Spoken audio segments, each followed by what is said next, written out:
ഇപ്പോൾ ഈ തെരഞ്ഞെടുപ്പിൽ ഇപ്പോൾ ഏറ്റവും കൂടുതൽ ഉയർന്നു വന്നിരിക്കുന്നത് ശബരിമല സ്വർണ്ണക്കൊള്ള സംബന്ധിച്ചാണ്.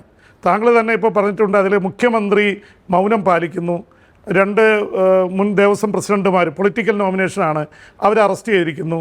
2 മന്ത്രിമാർക്കെതിരെ ആരോപണം ഉന്നയിച്ചിരിക്കുന്നു. എന്തുകൊണ്ടാണ് ഇത് ലക്ഷ്യം വയ്ക്കുന്നത്? നിങ്ങൾ മുഖ്യമന്ത്രിയെ ഇതിൽ ടാർഗറ്റ് ചെയ്തുകൊണ്ടുള്ള ഒരു പ്രവർത്തനം പ്രതിപക്ഷം ബോധപൂർവം നടത്തുന്നുവെന്നാണ് CPM-ഉം LDF-ഉം പറയുന്നത്. ശബരിമല സ്വർണ്ണക്കൊള്ള സമാനതകളില്ലാത്തൊരു അഴിമതിയാണ്. ശബരിമലയുടെ പരിശുദ്ധി നശിപ്പിക്കാൻ എന്തിനാണ് പോലീസിനെ ഉപയോഗിച്ചുകൊണ്ട് ഈ പ്രവർത്തനങ്ങളൊക്കെ നടത്തിയത്? നിത്യബ്രഹ്മചാരിയായ അയ്യപ്പൻ്റെ സ്ഥലത്തേക്ക് എന്തിനിത് ചെയ്തു? ഇന്നും മുഖ്യമന്ത്രി അതിനെപ്പറ്റി ഒരു ഖേദവും പ്രകടിപ്പിച്ചിട്ടില്ല. ഇപ്പോൾ നടന്നുകൊണ്ടിരിക്കുന്ന ഈ സംഭവവികാസങ്ങളിൽ മുഖ്യമന്ത്രി എന്താണ് മൗനം പാലിക്കുന്നത്? ഈ ശുഭതി പ്രവേശനവുമായി ബന്ധപ്പെട്ട് മുഖ്യമന്ത്രി അല്ലേ നവോത്ഥാന സമിതി ഉണ്ടാക്കിയത്? അത് കഴിഞ്ഞിട്ട് ആഗോള സംഗമം നടത്തിയത്.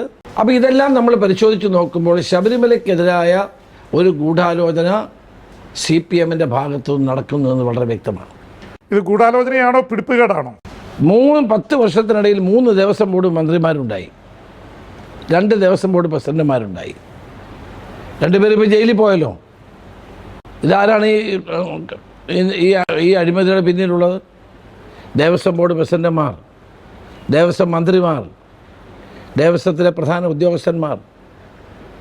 അന്നിതെല്ലാം മറച്ചു വെച്ചിരുന്ന മുഖ്യമന്ത്രി ഉൾപ്പെടെയുള്ളവർക്ക് ഇപ്പോഴും സമ്മതിക്കേണ്ടി വന്നിരിക്കുകയല്ലേ? ആരാണ് ഈ 2 ദേവസ്വം ബോർഡ് പ്രസിഡന്റുമാർ? വാസു CPM-ലെ ലോക്കൽ കമ്മിറ്റി സെക്രട്ടറിയായി വളർന്നു വന്നയാളാണ്. ഏരിയ കമ്മിറ്റി സെക്രട്ടറി ആയിരുന്നു. ഗുരുദാസൻ മന്ത്രിയുടെ അഡീഷണൽ പ്രൈവറ്റ് സെക്രട്ടറി ആയിരുന്നു. അദ്ദേഹം ദേവസ്വം ബോർഡ് പ്രസിഡന്റായി. കോന്നി MLA ആയിരുന്ന പത്മകുമാർ ജില്ലാ കമ്മിറ്റി അംഗമാണ്. അദ്ദേഹം ജയിലിലാണ്.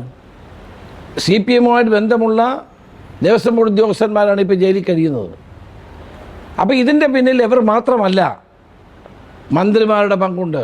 കടകംപള്ളി സുരേന്ദ്രനും വാസവനെയും ചോദ്യം ചെയ്യേണ്ട. അതിലേക്കുള്ള ഈ പങ്ക് തെളിയിക്കുന്ന എന്തെങ്കിലും തെളിവുകൾ പ്രതിപക്ഷത്തിൻ്റെ കയ്യിലുണ്ട്? മാധ്യമങ്ങളിലൂടെ വരുന്ന വാർത്തകളല്ലേ നമ്മൾ കാണേണ്ടത്.